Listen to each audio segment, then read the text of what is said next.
Gadaa taaju shurrubbee jaaniin. Gadaa jaaniin dhuguma. Faayida mucaa kajarman jechuun dhaloota isaatiis waraqaa. Wayii sila ansiillee kamsaa. Ashama kam turduftoota kiyya bakka irratti nageessina akka wiichaaras viidiyoo biraatti walitti deebineerra.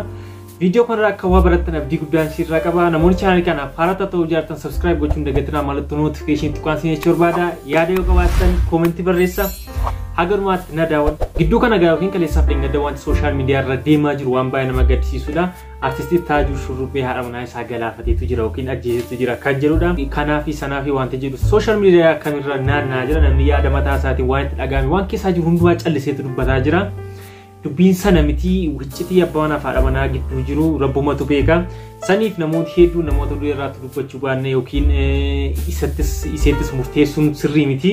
Murteen kan waaqaati yookiin kan uumaati waan ta'eef isa uumamaaf dhiisuu qabna. Seedoteef jannataa kennis nama du'e waa waliin caalleef baay'ee nama gaddisiisa gochi kuni. Artistii Taajuu Shurrubbee baay'ee keessan beektu kanaan dura sirboota hedduu ni qaba keessumaa sirboota jaalaa baay'ee ni qaba. Namoota baay'ee Oromoof oolmaa guddaa oledhaa qabsaadhas. Suurri isaanii kana ture cidha kan isaan yeroo isaan godhatan jechuudha. Suurri intalaa kanadha. Keessa wayii sila ansiillee kamsaa nan dabartu bokkee keessa yaadinoo isaan si keessa.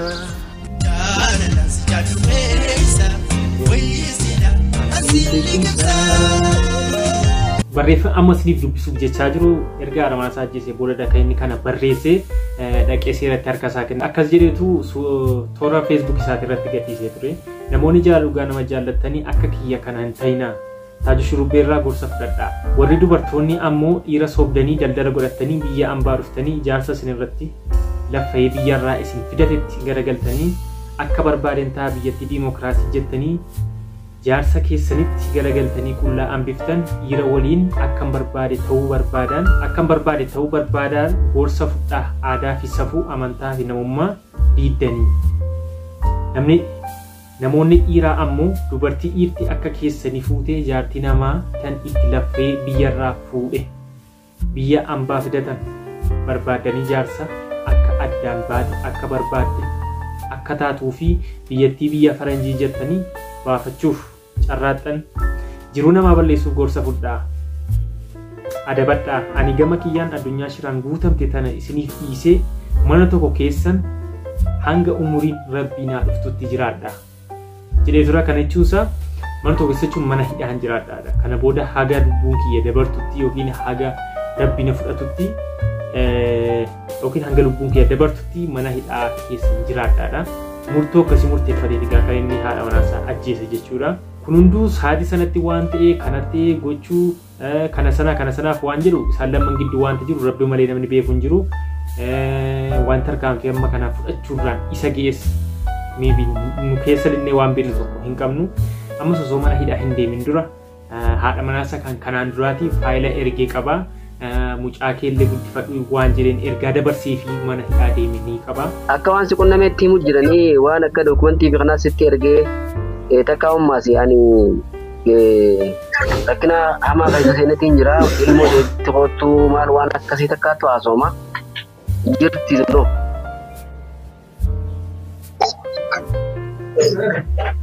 Wanni jiru ani kaleessa rafuun ture guyyaa. Ayyee. Nuti halkan teenya Masriidha. Guraani rafna. Ta'an arra fursanii faayila mucaa kajarman jechuu. Dhaloota isaatiis waraqaa isaa jechuu qachi. Kasaatiis. Narratti ergeeti. Ani miidhamuu fi deemaa barreeffama jala barreessee. Mucaa qayyii masqalii barbaadadhu jee jala barreessee narratti ergee narratti illee dawwalee ture rafuun ture. Ani halee halkanii giseen irribarraa ka'uun arge. Yeroo itti bilbilu silkiin ni argee halkan guutuu ilaa ganama kanaatti nama yaamti malee namni kaasu hin jiru jechuudha. Akkasuma mucaasa kana jechuun haadha manaa si duraarraati kan inni godhate haadha manaa duraa wal gadhiisanii jiru. ijoolleellee dhala irraa qaba gadaa jedhama mucaan suni mucaa sana wajjin baraa keessa deemii waldhaan soomee argite kan biyya bakkee kana bee viidiyoo irraa isinitti agarsiisa. Sudaan seeneeti Sudaan irraa Masri seeneeti Masri irraa bishaanii Xaaliyaan dhufee Xaaliyaan irraa Switzerland dabaree Jarman dhufee. kanatti kara mana gahatiin guyyaa afur moosadii seente. Rakkoo hedduudhaan dabarseen. Mee rakkoo san keessaa Allah rakkoo jajjabduun dabarseen. So ani gaafaan biyyaa deeme maallaqa illee hin qabanne hin qabu waati qoon qaba so uummata Oromooti kana gargaareen. Baharara rakkoo ajaa'ibaatiin dabarse. Dhageessin egaa biyyarraa darbee baqattummaadhaan lubbuu isaa kennee rakkatee jireenya ofii jijjiiratee yookiin maatii isaa fudhatee rakkoo siyaasa ta'uu rakkina baqatu waa meeqa darbeeti galaanatti darbeeti kan inni biyya baqaa yookiin biyya bakkee kana ga'ee lafa jireenyi mijatetti lafa haalli mijatetti immoo rakkoo akkasii keessa seene jechuudha. Mucaa kiyyaa sirra kaadhee gaafaan baraa keessa deemullee suuraan qaba gaafaan achi baara gubbaa deemullee viidiyoon qaba hedduu viidiyoo nama ajaa'ibsiiftuun qaba viidiyoo nama ajaa'ibsiiftu.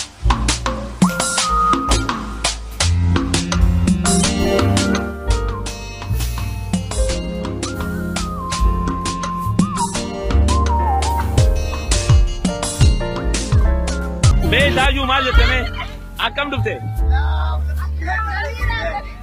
nu kai sabate cuma wayane biarani aste aya nu jiru bisite nama kan nunda kete bari duku tege manemo hani tege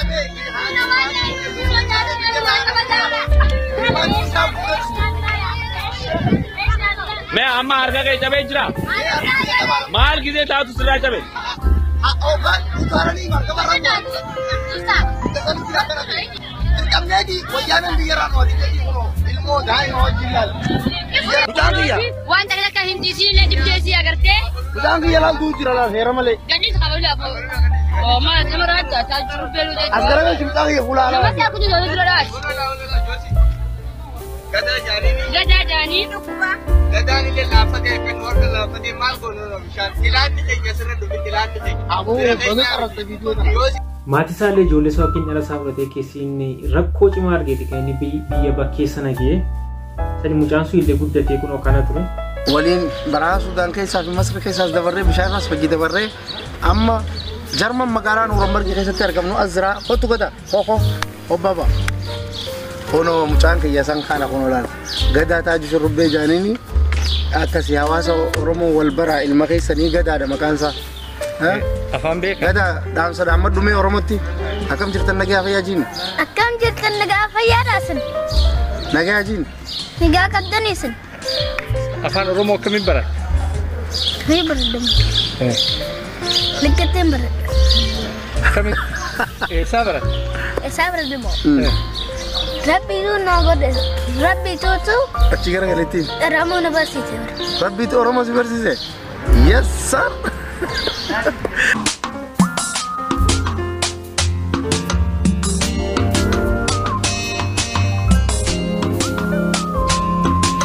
Mucaa kana gaamma gargaarsaaf yookiin mootummaan achi fudhatee iddoo daa'imatti guddisan itti gashee jira jedhee miidiyaan biyya achi gabaaseetu jira ilma isaa kana jechuudha iddoo daa'ima guddisan itti fudhatanii jiru achitti guddisuuf jechuudha daa'iman illee kunoo keessiin qobaatti hafti innis nama jiru hin jedhamu maaliif namarraa adda ba'ee mana qobaa keessa akkas jiraachuu jechuun illee nama du'een waliin caalu saniif kan baay'ee nama gaddisiisa innillee seenduutellee dhallisaallee baay'ee nama gaddisiisa saniif waan hedduu nama gaddisiisudha waan baay'ee laphee nama cabsudha namatti murteessinu walumaa gala kanatti sanatti abaluu kana godhe kana gochuu balleessee hin jennu maaliif isaa sanatti aaree waan meeqa keessa galuu danda'a saniif namni isaa sanatti aaree immoo wanta hin goone hin jiru jechuudha maybe kanaan durallee waan akkasii kana hin dhageenya garuu fakkeenyaan dur namni durbarratti wal lola dhiiratu wal ajjeesa malee akka saadha manaa ofii ajjeesu kana dhageenye miidiyaanaaf yeroo jalqabaatiif ta'uu danda'a yeroo lammaffaatiif duris kan hin dhagee qaba naannoo biyyaatti jechuudha kanaachi namootatu dubararratti wal lolu dubara jaallatanii lamman isaanii jaallatanii irratti wal lolanii namoonni wal ajjeesan baay'eedha waan akkasii kun hin dhaga'ama maybe kun xiqqoo dhageettii isaa tureera yookiin naaf haaraadha waan baay'ee nama gaddisiisudha keessumattuu akkasitti dadhabanii wal jaalala guddaa seedhaaf qaba ture keessumattuu abdiillee fannifateedha maqaa seetiin kan inni mormatti kaawwateeti kan inni deemu faaya mormaa jechuudha baay'ee kan inni jaallatudha kan sooshaal miidiyaa irraa dubbatanii hedduu jaalala guddaarra kan ka'e naafarra kan ka'e inni kana raawwateedhu.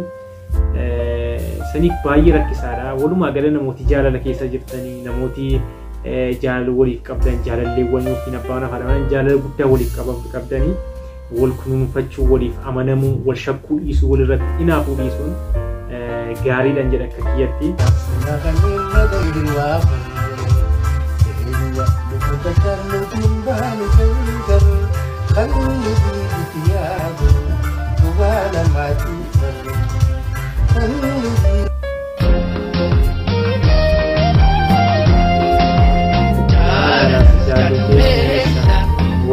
Sila hasil kita nanda batu kote desa